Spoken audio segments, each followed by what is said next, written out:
Hi, I'm PT Platinum, the creator of Machinima Topic and the first to create a Titanfall Machinima if you'd exclude the Loot Crate ad in the series Titanfall Dropouts, which is a gameplay series with CGI characters in the upper corners of the screen. Now this was originally going to be a tutorial on how to make Titanfall 2 Machinima because of the information that the game would be getting in spectator mode. I think I was looking forward to this the most out of the game. So after some experimenting I realized that it wasn't what I had hoped for. In fact, it's actually easier in the previous Titanfall. So instead this will be an open letter to the developers detailing the differences for content creation between the two games and ideas on how to make it better. So for starters, the spectator mode. You would think since it's in private matches and henceforth can be turned on or off, wouldn't restrict you to only viewing one side. Well, there actually isn't a way to toggle it on or off, so it only lets you view one side at a time.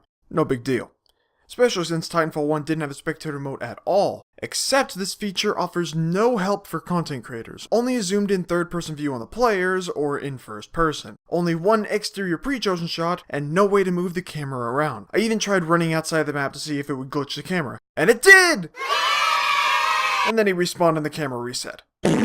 So the spectator mode is out for the count on this one, so let's try filming the way that I found in Titanfall 1 with a longbow sniper. I never unlocked the longbow in Titanfall 2 multiplayer, so I used the campaign footage and replaced some missing parts of the HUD with items from the multiplayer. I also tried the Kraber sniper, which I had unlocked in multiplayer. Both have no hip fire reticle, which is good for cropping the footage, but the private matches have no settings besides the game mode and the map. Why is this important? Well, in Titanfall 1 you could turn off the mini-map to give it enough space to capture, but in Titanfall 2 there is no option to remove it. I even tried other game modes and still no luck. So this leaves no space for cropping and the spectator mode now being a bust. Now that means no way to record, right?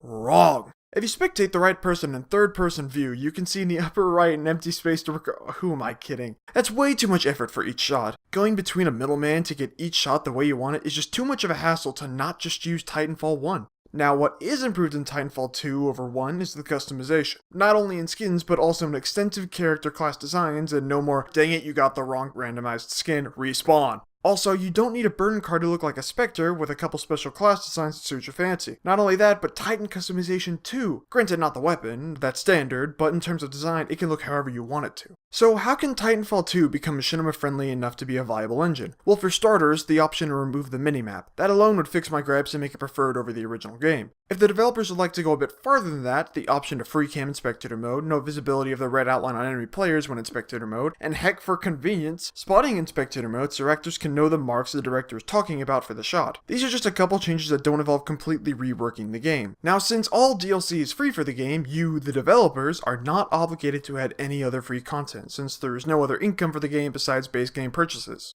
I understand that, but in my eyes, if you want the game to have an increased longevity, it'd be wise to open up to as many different gamer diversities as possible. I think that's why the Halo series has stayed popular for so long. If you took the time to listen to all this, thank you for your time.